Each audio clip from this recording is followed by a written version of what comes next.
Where can we start with the emergence of communication? The student is already familiar, more than we are, with the world from a deaf-blind perspective and the sense of touch. The good news is that the student has already developed many deaf-blind experiences and memories, all by themselves. Good news! This strength of the student is a starting point for us to develop meaningful symbols and communication. All humans crave connection. Connection with one another, connection with the world that they live in.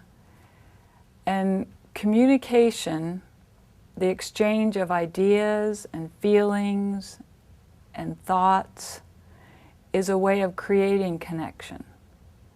So one of the really important tasks or responsibilities that we have as teachers and interveners and family members of kids who are deaf-blind is to help them develop communication skills. Everyone communicates using non-symbolic communication.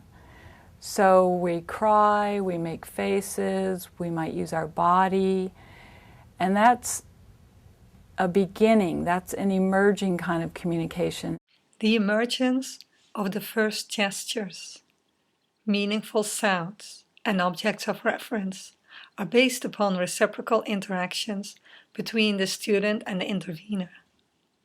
If we would skip this process, it would become very difficult for the student to learn that movements, sounds, and objects can be used for communication. Good news!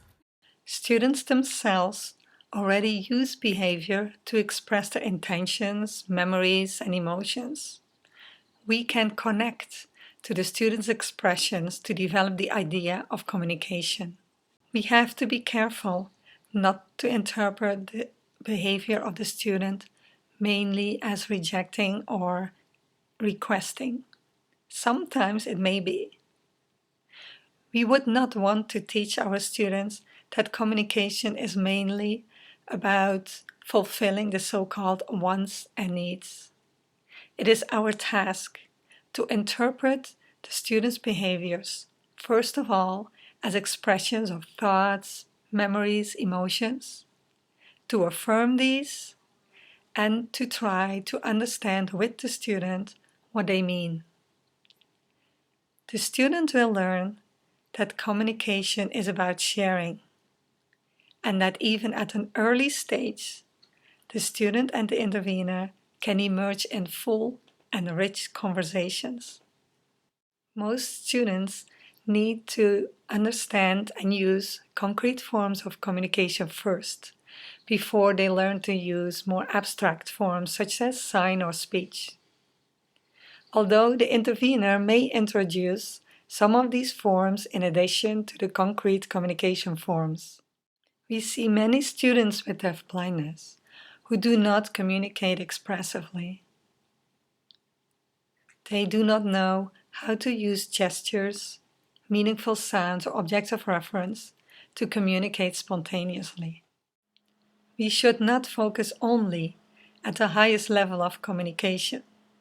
We could strive for the best level of communication that a student feels competent with, a level in which he can express himself and expand the amount of communication forms, a level at which the student can use the communication forms across different social situations.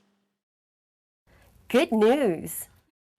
To support an emergent communicator, the intervener will allow the student to be an active participant and will interpret the behavior of the student as meaningful. The intervener probably will enjoy the conversations and will enjoy the creation of concrete communication forms together with the student.